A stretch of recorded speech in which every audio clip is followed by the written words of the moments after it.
Hello friends, Lakshmi কিচেনে সবাইকে welcome জানাই।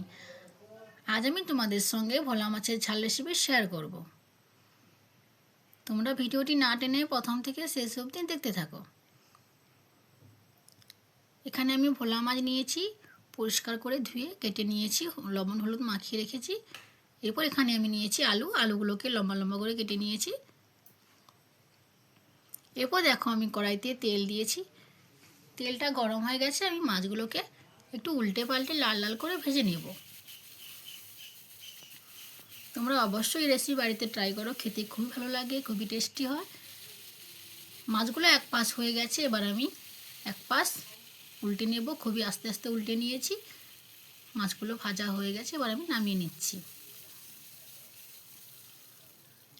আবারও কড়াইতে তেল দিয়ে আমি আলুগুলোকে লবণ হলুদ দিয়ে লাল করে ভেজে নেব। আমার এই ভিডিওটি যদি তোমাদের ভালো লাগে একটা লাইক আর আমার চ্যানেলটিকে সাবস্ক্রাইব করে দিয়ে সবাই আমার পাশে থেকো।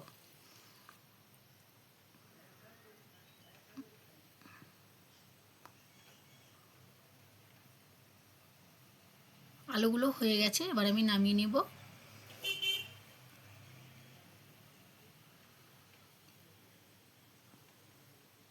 তোমরা অবশ্যই বাড়িতে ট্রাই করো, দুপুরে লাঞ্চে বা রাত্রি ডিনারের জন্য খেতে খুবই ভালো লাগে। আর আমাকে কমেন্ট করে জানাও কেমন হয়েছে।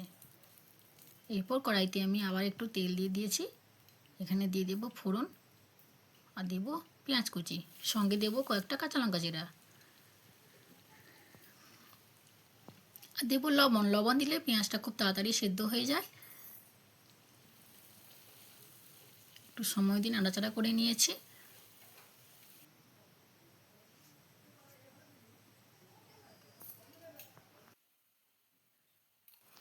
এরপর আমি এখানে দিয়ে দেবো আদা রসুন বাটা দিয়ে একটু নাড়াচাড়া করে মশলাটাকে কষিয়ে নেব।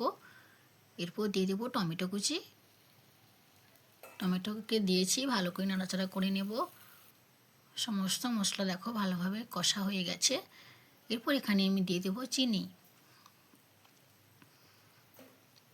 দিয়ে মশলাগুলো একটু ভালো করে একটু নাড়াচাড়া করে নিচ্ছি। এরপর এখানে দিয়ে দেবো লঙ্কা আর হলুদের জল।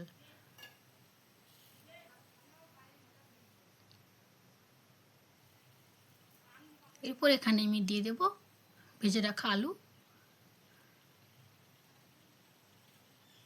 আলুগুলো দিয়ে একটু নাড়াচাড়া করে নিচ্ছি।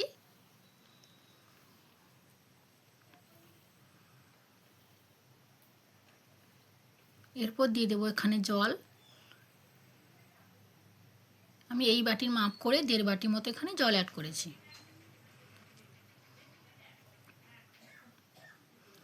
এরপর আমি কিছু সময় ঢাকনা দিয়ে দেবো। 10 মিনিট পর ফিরে এলাম, ঝোলটা সুন্দরভাবে ফুটে গেছে। এরপর আমি এর মধ্যে দিয়ে দেব ভোলা মাছ।